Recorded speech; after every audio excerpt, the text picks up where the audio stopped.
Hari ini kita akan belajar terkait dengan pemeriksaan tanda-tanda vital. Manometer, vital dan juga raksa. Assalamualaikum warahmatullahi wabarakatuh. Mahasiswa sekalian, selamat berjumpa lagi dengan saya Dwi Irnawati dari Prodi D3 Kebidanan. Untuk hari ini kita akan belajar terkait dengan pemeriksaan tanda-tanda vital. Pemeriksaan tanda-tanda vital itu yang diperiksa adalah yang pertama nadi, suhu, nafas, dan juga tekanan darah. Nah, ada pun beberapa yang harus kita siapkan adalah yang pertama termometer untuk mengecek suhu, kemudian jam tangan, kemudian sphygmometer, dan juga stetoskop.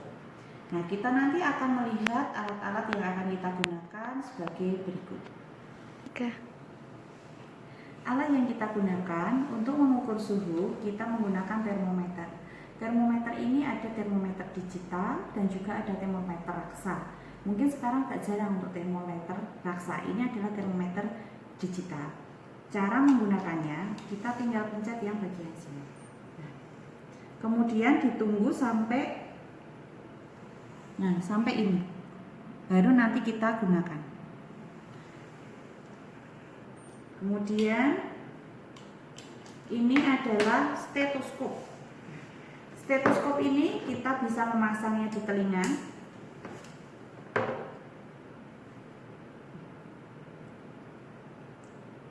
Kemudian untuk mengeceknya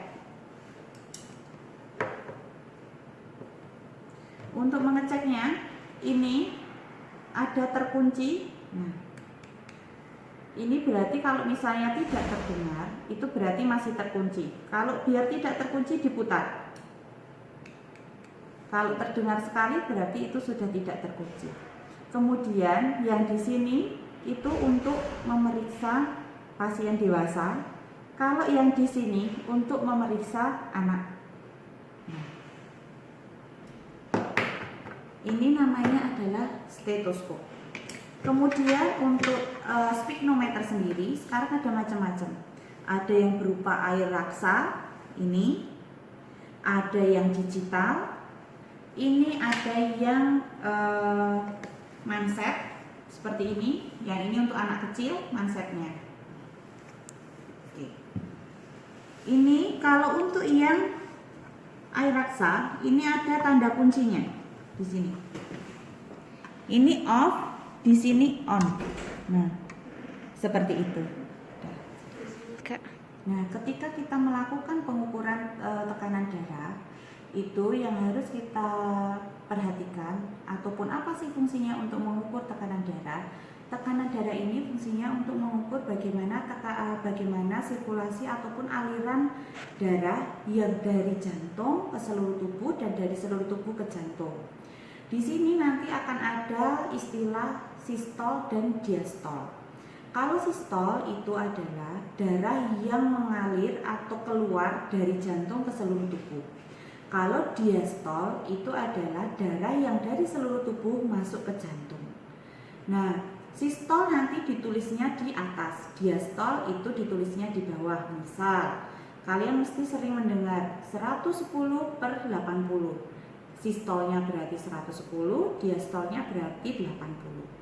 Kemudian, kalaupun nanti kita untuk mengetahui adanya tekanan darahnya itu normal atau tidak, masing-masing orang berbeda.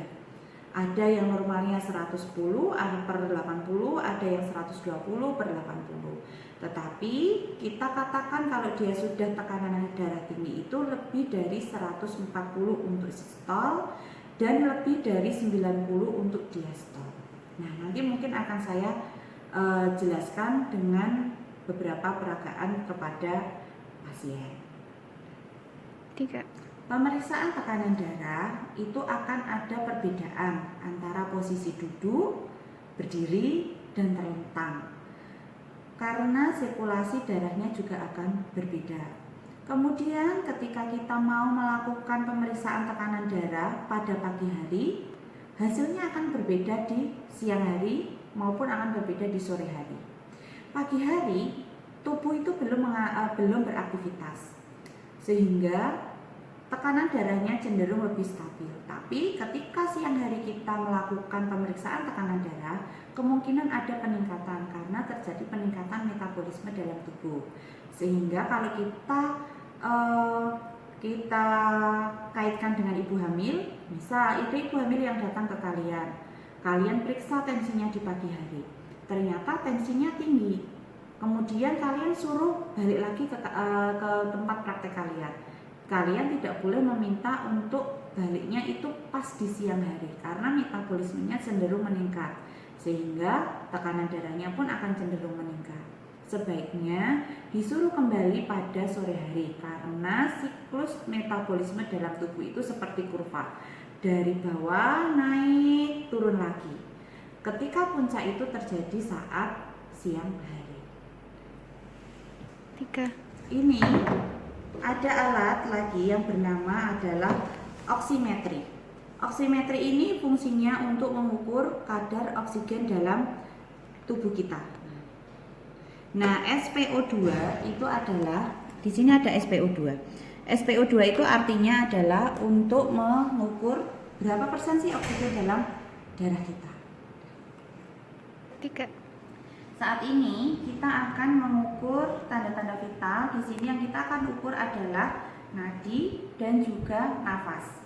Nafas biasanya itu akan kelihatan seperti ini. Dia ketika nafas dia akan naik turun. Nah, kemudian yang perlu kita perhatikan ketika melakukan pemeriksaan nadi dan nadi dan nafas, kita jangan memberitahukan kepada pasien bahwa nafasnya akan diukur. Kita cukup, Bu, saya akan melakukan pengukuran nadi.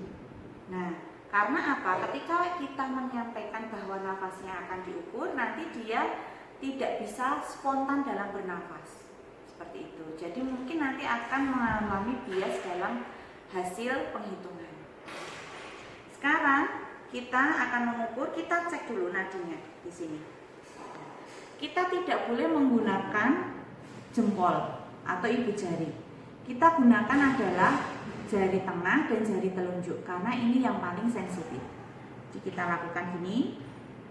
Ini dilakukan selama 1 menit dengan melihat kita harus memakai jam. Seorang tenaga medis harus memiliki jam, walaupun tidak harus mahal, tetapi harus ada. Dan yang ada detikannya. Pengukuran pengukuran nafas dan juga nadi itu dilakukan selama 1 menit.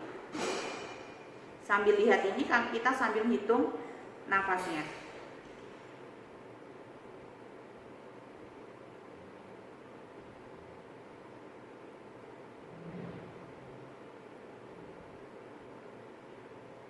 Nah, sudah yang diukur ketika menghitung nafas Mbak. Ini adalah jangan naik turunnya, tetapi ketika menghitung naiknya saja atau turunnya saja yang dihitung. Ketika naik hitung 1, naik lagi hitung 2, turunnya jangan dihitung. Seperti itu. Nah, ini tadi sudah dilakukan pemeriksaan nafas dan juga nadi. Sekarang kita akan melakukan pemeriksaan suhu. Suhu tadi seperti yang saya jelaskan, kemudian ditaruh di ketiak. Tidak boleh ada kain yang menghalangi. Jadi ini harus ke kulit. Permisi ya Mbak ya. Dari sini. Udah, kita akan mengukur. Nah, ketika sudah ada tanda titik berarti itu sudah selesai. Kemudian kita akan mengukur tensi. Pengukuran tensi tadi kita menggunakan alat tensi raksa, air raksa. Kita lakukan air raksa maupun yang seperti ini, itu yang seperti ini juga nggak bermasalah. Ini raksa, yang ini bukan digital tetapi lebih ke yang tidak menggunakan tapi pakai sphygmometer yang seperti ini. Ini namanya adalah sphygmometer. Jadi bukan tensi sebenarnya, salah. Ini adalah sphygmometer. Tensi itu adalah yang akan diukur. Ini posisinya akan ada tanda seperti ini. Ini itu harus dipaskan pada pembuluh darahnya. Jadi kita cek di sini. Maaf ya Mbak. Kita ataskan. Kemudian kita cek di sini. Oh, di sini yang ada detaknya. Nah, kita lihat di sini. Kita coba raba. Oh, detaknya di sini. Berarti ini ditaruhnya di sini. Diangkat dulu tangannya. Nah, ini dipaskan dengan ini ada tanda yang seperti ini. Ini adalah untuk tanda ketika kita mau memasang. Ini dipaskan dengan pembuluh darah yang tadi kita raba di sini. Oh, ada denyut. Berarti kita pasangnya di sini. Maaf ya Mbak. Ini kemudian kita pasang.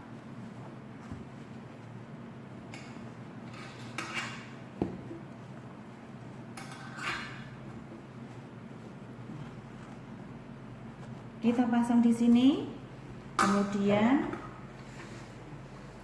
sambil melakukan ini, kita bisa juga sekalian mengukur kadar oksigen dalam darah menggunakan sphygmometer.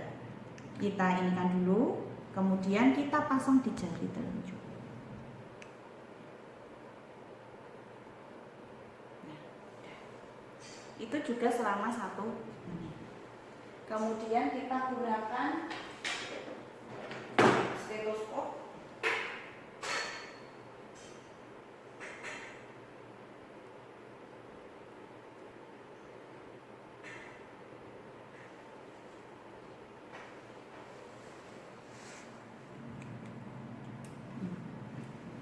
Di sini stetoskopnya kita taruh di sini, yang tadi kita ada denyut, ini dibuka dulu, dibuka.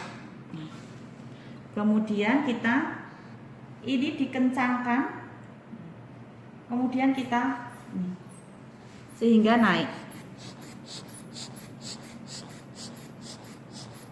sampai tidak terdengar.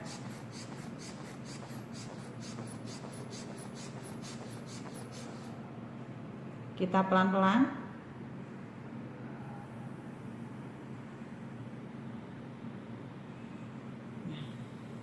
Sudah. Kemudian kita off-kan lagi. Di-off-kan. Nah, hasilnya tadi kita sampai mana sih kita itu harus memompa? Biasanya di atas dari 120, kita kasih tambahan menjadi 160. Kemudian denyut pertama duk pertama yang kita dengar itu namanya adalah sistol. Kemudian duk yang paling akhir sampai tidak terdengar duk itu adalah diastol. Ini tadi 120/70. Ini sudah kita lakukan. Kemudian di sini sphygmometernya itu sudah muncul. Ini hasilnya adalah ini. Kadar oksigen dalam darah adalah 98. Kemudian nadinya 88. Jadi oximetri ini bisa digunakan untuk mengetahui oksigen dalam darah juga nadi. Nah, kemudian tadi hasil dari pengukuran yang kita lakukan, nafasnya adalah 27. Itu masih dalam rentang yang normal. Kemudian nadinya tadi saya 88, menggunakan oximetri juga 88. Suhunya 37,5 derajat Celcius. Jadi tanda-tanda vital pada pasien itu normal semua.